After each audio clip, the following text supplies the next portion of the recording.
Alrighty guys, in today's video we're going to be looking at how to add some 3D models to PrintUP. But before that, let's have a quick intro first.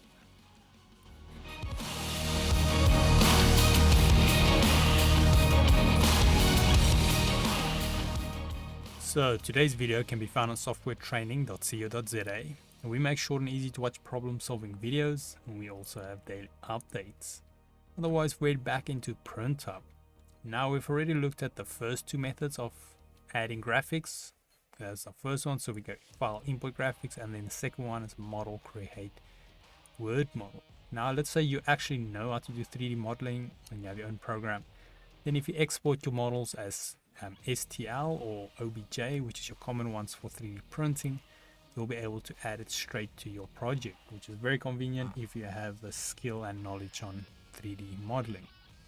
So now in order to do that, you want to head to your model list, which can be found here on the left. So if it's not on the model list, just make sure you click there, model list, then we'll have it here. Then you want to do is click add, and then it will pop up our navigation bar.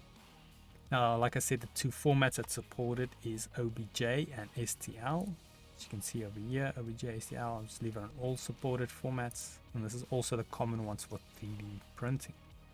So you just select your file, click open, and then it will pop it in. I'm just going to move that up, and then let's just quickly import the STL as well.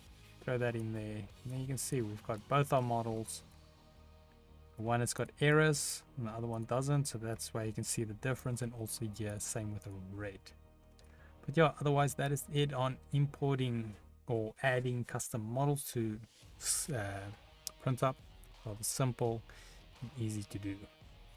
Now meanwhile though, if we head here to softwaretraining.co.za, you guys will notice we've got a variety of different softwares we do cover, and you can also isolate your search on the top right. If you do not, however, find the training videos you're looking for, just simply go here, request a training video, fill in the me form, and then we'll do our best to try and make that for you. But otherwise, thanks guys for watching, and cheers.